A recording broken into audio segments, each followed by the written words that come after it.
The notification hit my phone while I was finishing a late cup of tea. Not an email, not a calendar reminder. A red security banner priority flagged cut straight across the screen. Unauthorized administrative access attempt blocked. Full system extraction denied. I didn't move for a second. Then I opened the log. Someone had just tried to mirror the entire backbone of the platform I built: client databases, forecasting models, proprietary workflows, internal tools, all of it. A clean pull, not clumsy, intentional.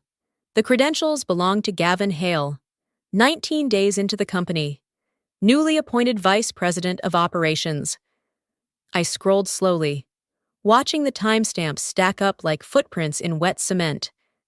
Device ID, failed privilege escalation, replication lock triggered, quarantine engaged, every layer held exactly as designed.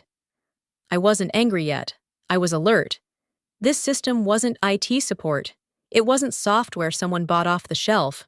I architected it 5 years earlier, back when the company now called Northline Systems was operating out of a subleased floor with folding desks and borrowed monitors.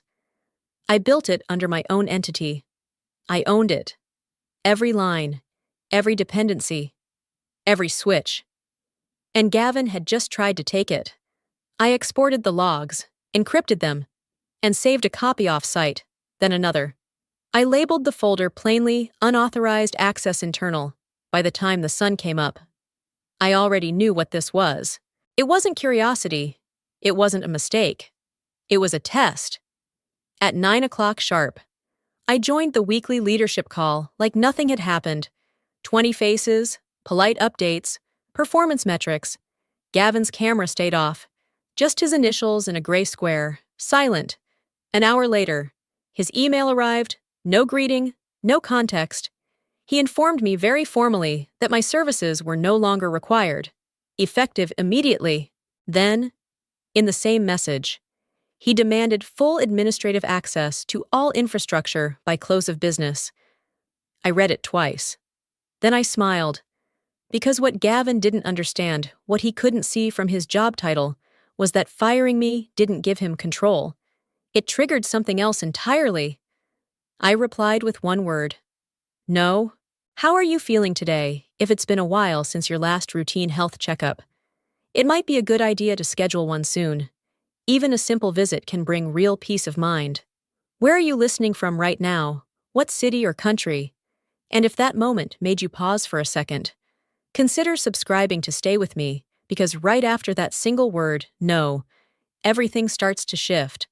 I didn't respond to Gavin's email right away. That wasn't hesitation, it was discipline. I opened the contract instead. The same one I'd reviewed every year since signing it. 12 pages, clean language, no ambiguity. My company, Aurelion Works, LLC, retained full ownership of all infrastructure, systems, and intellectual property.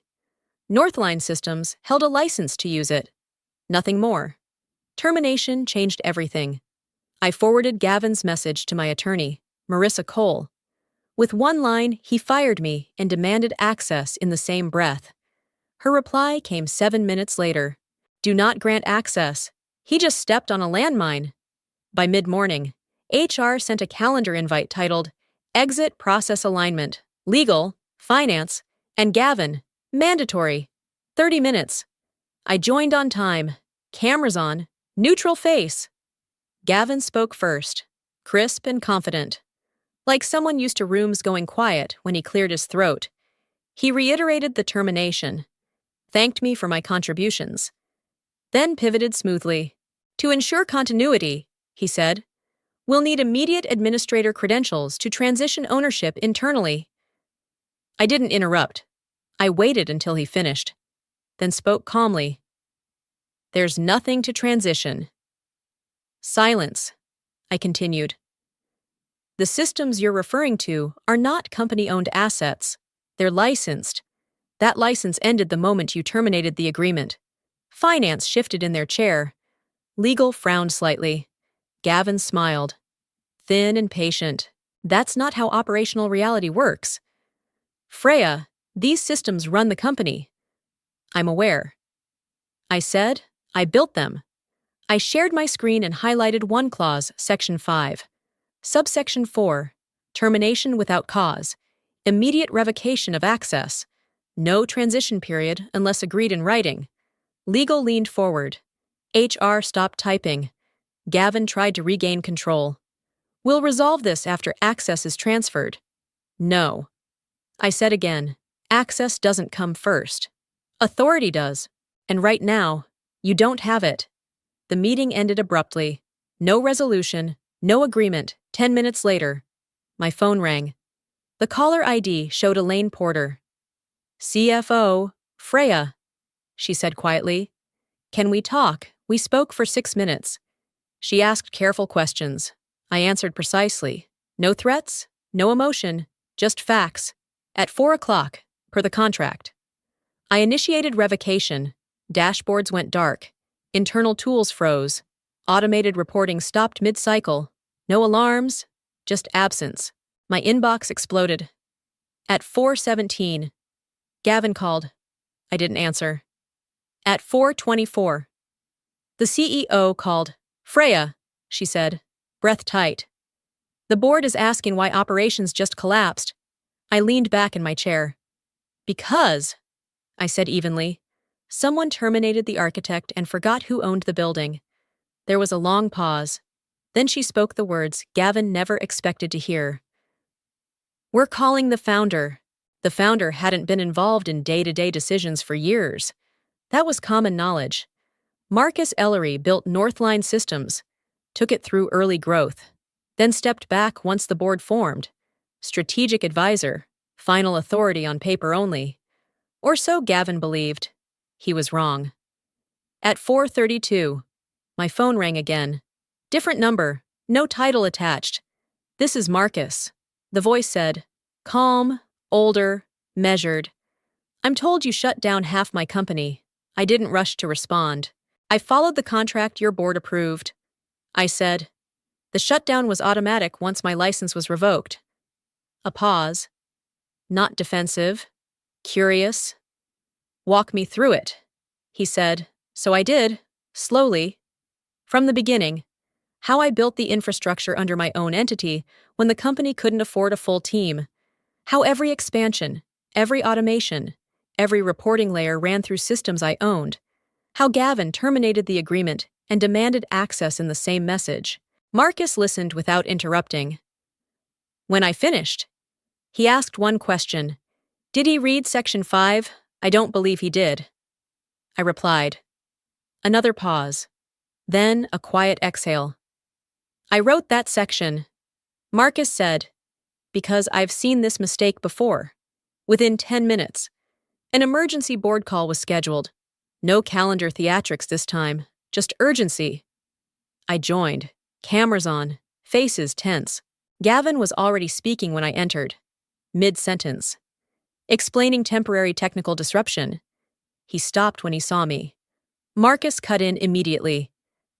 Enough. The room went still. Gavin, Marcus said. Did you terminate Freya's contract? Yes. Gavin answered, straightening.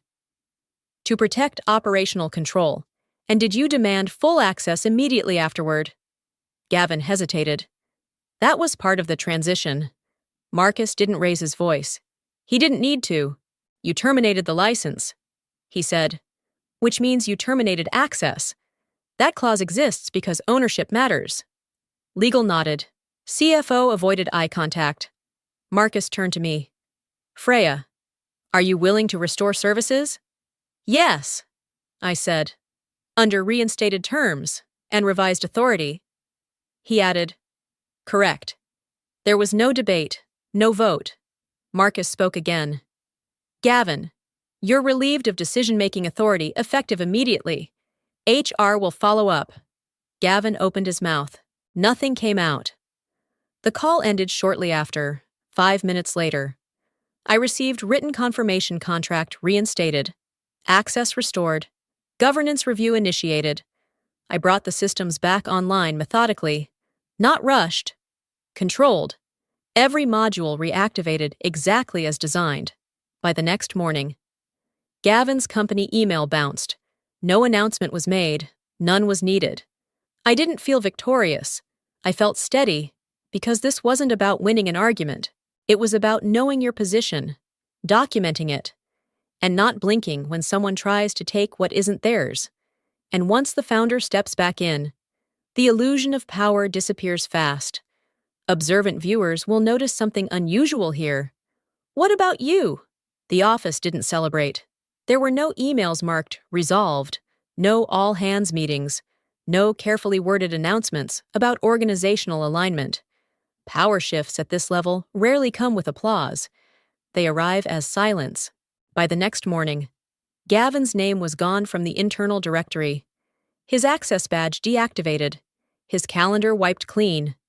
The kind of erasure that tells you everything without saying a word. I returned to my routine deliberately. Same time, same process.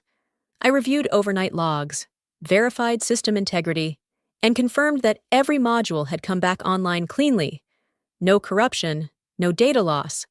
The platform behaved exactly as it always had: steady, unremarkable, dependable. That was the point.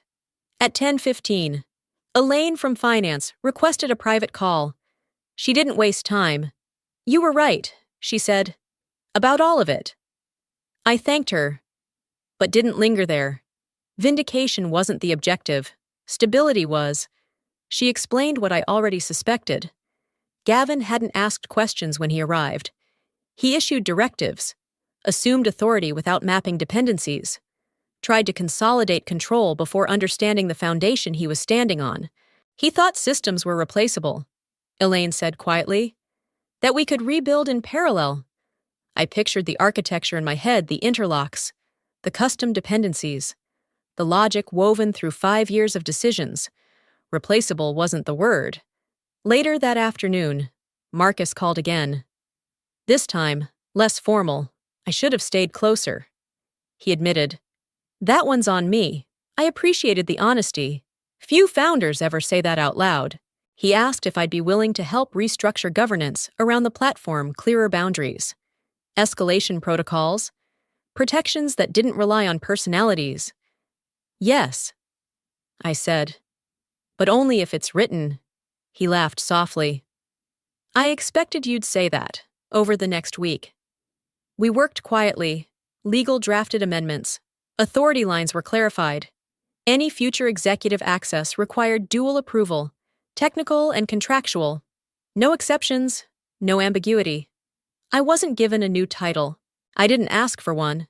What changed was subtler. Meetings slowed down. Questions replaced assumptions. People checked before acting. The platform wasn't treated like a black box anymore. It was treated like critical infrastructure. One morning, a junior manager messaged me privately. "I heard what happened," she wrote. "I didn't know you could say no like that." I stared at the message longer than I expected. "You can," I replied, "if you prepare before you need to." That was the real aftershock. Not Gavin's exit, not the board's reversal. It was the quiet realization spreading through the company that authority isn't something you inherit with a title. It's something you earn, document, and defend calmly. And once people see that, the ground shifts permanently. The review committee was formed without ceremony. No announcement, no internal memo, just a quiet calendar block titled Governance Assessment that began appearing on executive schedules. Marcus chaired it himself. That detail mattered. I wasn't invited to the first session. That mattered too. What I did receive were requests measured, respectful ones, documentation clarifications, historical context, rationale behind architectural decisions that predated half the current leadership team. I answered everything in writing, concise, verifiable, no commentary. Assumptions unravel fastest when confronted with records.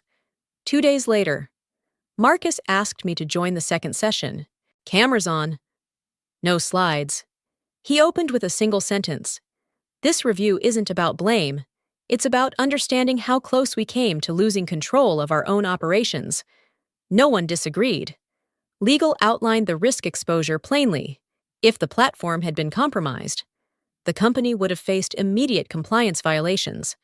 Client contracts referenced system continuity guarantees tied directly to uptime metrics.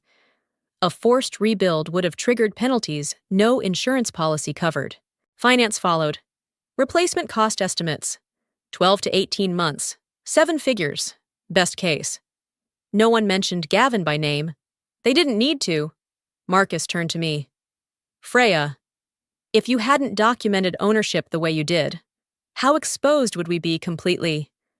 I said, and you wouldn't have known until it was too late. That answer settled something in the room. By the end of the week, the committee issued its findings. Internal controls failed. Oversight gaps identified. Recommendations implemented immediately. One line stood out in the summary: critical systems require custodianship, not command. After that, the tone of everything changed. Executives stopped saying, "Just give us access." They started asking, "What's the right process?" A new interim VP was announced not with fanfare, but with a carefully worded note emphasizing collaboration and continuity. He scheduled one-on-one meetings before issuing a single directive. When we met, he didn't sit at the head of the table. "I'm here to learn," he said, "not rewrite what already works." We got along fine. The strangest part wasn't Gavin's absence. It was how quickly people adapted once he was gone. Systems stabilized, decisions slowed just enough to be deliberate. The urgency shifted from control to clarity. One afternoon, HR reached out not to negotiate, but to listen. They wanted to understand why the termination escalated so fast. I explained, without accusation, how power moves feel different when they come wrapped in urgency and entitlement. How demanding access instead of requesting it changes everything. She nodded. "We need to train leaders better." "Yes," I said, "but they also need to read." That night, I reviewed the platform logs one more time. No anomalies, no probes, just clean, predictable traffic, the kind that means people are working within boundaries. I closed the dashboard and shut down my laptop, because the real damage Gavin caused wasn't technical, it was cultural. And repairing that took more than reinstating a contract. It took reminding everyone that assumptions, especially unchecked ones, are expensive. There's a quiet detail hiding in this moment. Did it register with you? The first real test came quietly. A major client requested a custom reporting layer, nothing flashy, but it touched core data flows. In the past, this would have triggered a familiar pattern, an executive promise made too quickly, followed by urgency landing on my desk like a deadline grenade. This time, it didn't. Instead, I received a single message from the interim VP. Clear subject. 3 questions. No assumptions. Is this feasible without destabilizing existing systems? What would it require? What risks should we disclose up front? I read it twice. Not because it was complicated, but because it was rare. We met the next morning. No audience, no posturing. He asked me to walk him through dependencies, not timelines. When I explained why a shortcut would compromise data integrity, he didn't push back. "Then we won't do the shortcut," he said. "I'd rather explain a delay than explain a breach." That was new. Word traveled fast, not as gossip, but as relief. Teams stopped bracing for last-minute overrides. Engineers stopped keeping contingency notes just in case leadership changes their mind. People started planning again. I noticed it most in the small things. Meeting agendas got shorter. Emails stopped using the word urgent as punctuation. Decisions came with context, not just conclusions. A week later, Marcus asked me to join him for coffee. Not a meeting, no agenda. "I've been thinking about something," he said, when I stepped back. I assumed the structure would protect what mattered. I was wrong. I listened. I built this company by knowing exactly where my blind spots were. He continued, "Somewhere along the way, we started promoting people who didn't know theirs. He didn't ask for reassurance. He didn't ask me to fix it. He asked, 'What would you change if this were yours?' I answered honestly. Clear ownership maps, explicit boundaries, fewer heroes, more systems." He nodded slowly. "We'll start there. That conversation didn't change my role. It changed how decisions were made around it. Later that week, HR sent out a revised leadership framework. It emphasized custodianship, documentation, escalation, not dominance. Titles mattered less than responsibility. Authority came with constraints. Someone messaged me privately again, different department this time. I used to think saying yes was how you survived here. They wrote, watching you say no changed that. I closed the message and stared at the screen for a moment. Saying no hadn't been brave. It had been necessary. The bravery was in preparing long before the moment arrived, contracts reviewed, systems secured, boundaries defined. Most people wait until they're challenged to figure out where they stand. I never planned to. That's the difference between reacting to power and holding it. And once that difference becomes visible, it doesn't disappear. It took about 3 weeks for the story to settle into its final form inside the company. Not the dramatic version. No one talked openly about the shutdown, the call to the founder, or the contract reversal. Corporate memory doesn't preserve incidents. It preserves lessons. And the lesson that stuck was simple. Don't bluff with Freya Boyd. I noticed it first in meetings.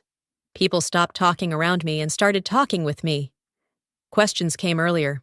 Assumptions were flagged before they hardened into plans. When something couldn't be done safely or cleanly, no one asked me to just make it work.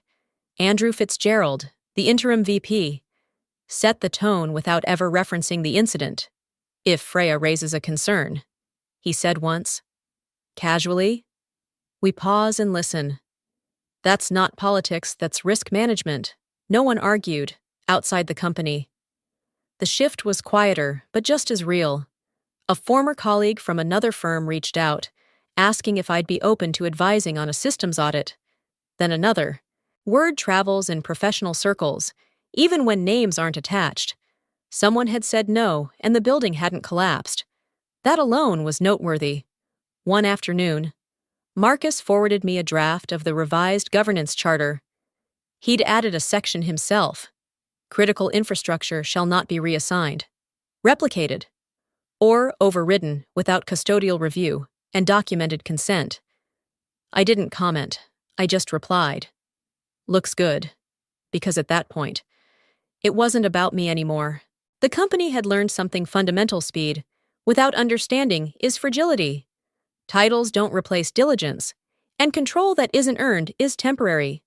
HR later confirmed what everyone suspected. Gavin hadn't been terminated immediately. He'd been placed on administrative leave pending review.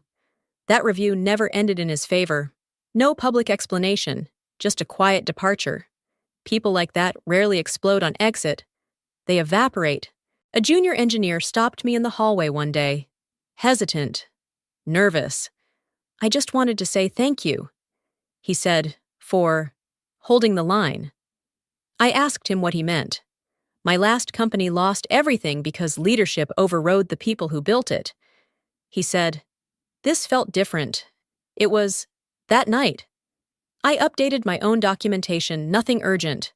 Just housekeeping. Systems evolve. Contracts age. Leverage requires maintenance. I wasn't paranoid. I was prepared. Because authority doesn't announce itself. It accumulates, quietly, over time, through consistency and restraint. And the truth is, I didn't win anything. I kept what was already mine. That's a distinction most people don't understand until it's too late.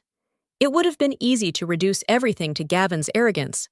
That was the convenient explanation people whispered when his name came up: too aggressive, too fast, didn't read the room. But that wasn't the real reason he failed. He failed because he misunderstood where power actually lives. Gavin believed authority flowed downward from title to execution. That if you controlled the org chart, you controlled the systems. He treated infrastructure like furniture, something that could be reassigned, replaced, or moved once you had the keys. But infrastructure isn't furniture, it's memory. Every decision I made while building the platform was recorded somewhere in permissions, in dependencies, in safeguards added after things almost went wrong. Those layers didn't exist because I was cautious. They existed because I'd seen what happens when leadership treats foundations as conveniences. Gavin didn't ask how the system worked. He asked how fast he could take it. That difference matters. In his world, risk was something legal handled after the fact. In mine, risk was something you designed around before it ever surfaced. He thought access meant ownership. I knew access was the most dangerous thing to give to someone who didn't understand context. The night he tried to replicate the system told me everything.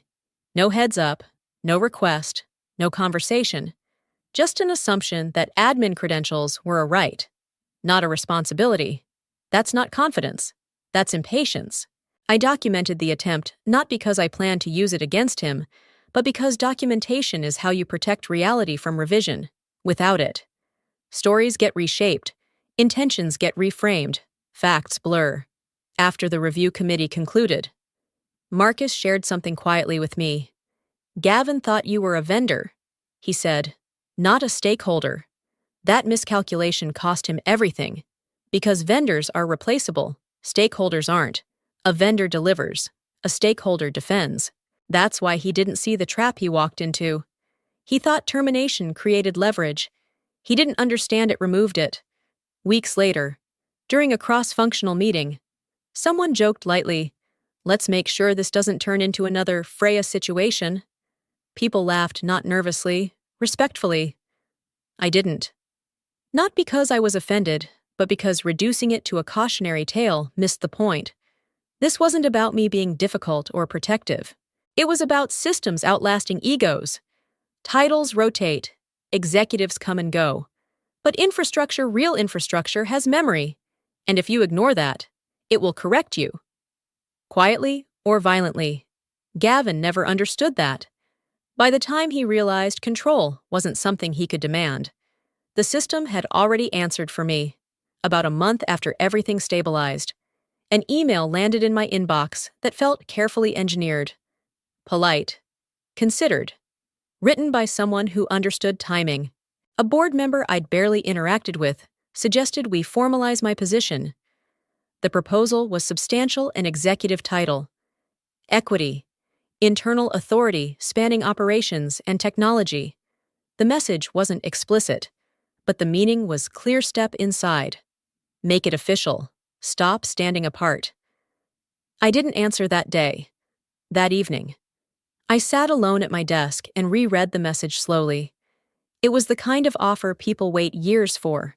Recognition. Influence. A seat that didn't require explanation.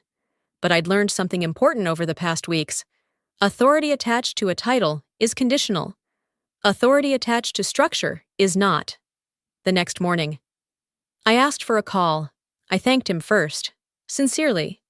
Then I said no, not because the offer was insulting or inadequate, but because it misunderstood what had actually protected the company. I don't need an executive title to safeguard the platform, I said, and I don't want power that can be voted away the moment it becomes inconvenient. There was a pause. Not defensive, thoughtful. So what would you want instead? He asked. Durability? I replied, something that still works when I'm not here. We didn't talk about status after that. We talked about structure. The revised agreement took longer than the offer would have. More legal review, more signatures, more questions. But that was intentional. We clarified ownership in language that left no room for interpretation. We built succession planning for the system itself, documented protocols. Custodial handoffs. Safeguards that prevented any single executive from unilaterally overriding access.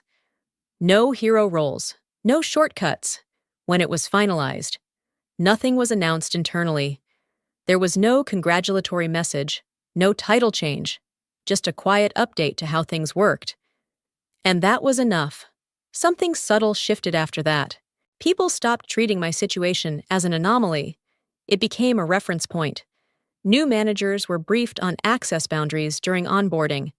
Leadership discussions slowed down just enough to include context before decisions. One afternoon, Andrew mentioned it in passing. You know, he said, things feel steadier now. They were, not because I stayed, not because I held leverage, but because the system no longer depended on anyone improvising authority. I didn't turn down the offer to prove a point. I turned it down because real control doesn't come from where you sit. It comes from what survives after you stand up and leave the room. And that lesson, once embedded, doesn't fade easily. The story didn't end with a resignation letter or a dramatic confrontation. Those moments feel satisfying in hindsight, but they're not what lasts. What lasted was quieter. Weeks passed, then months. The platform kept running clean, predictable, unremarkable in the best possible way. New features shipped on time. Clients stayed calm. Internal teams stopped working around each other and started working together. No one tried to grab access. They didn't understand anymore. The company learned something valuable. Even if it never said it out loud, stability isn't enforced through authority.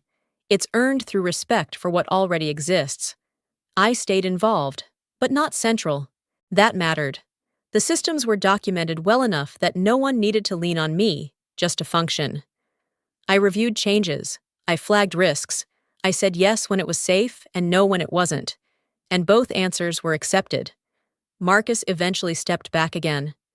This time with clearer boundaries in place. The board matured. Leadership turnover happened, as it always does. But the foundation held. That was the real victory. People often think strength shows up when you push back loudly. In reality, it shows up long before that, in the contracts you read carefully, the systems you design defensively, the lines you draw before anyone asks you to cross them. When Gavin tried to take control, he didn't fail because he was challenged. He failed because the structure didn't allow him to succeed. That distinction matters. Power that relies on intimidation collapses the moment it's questioned.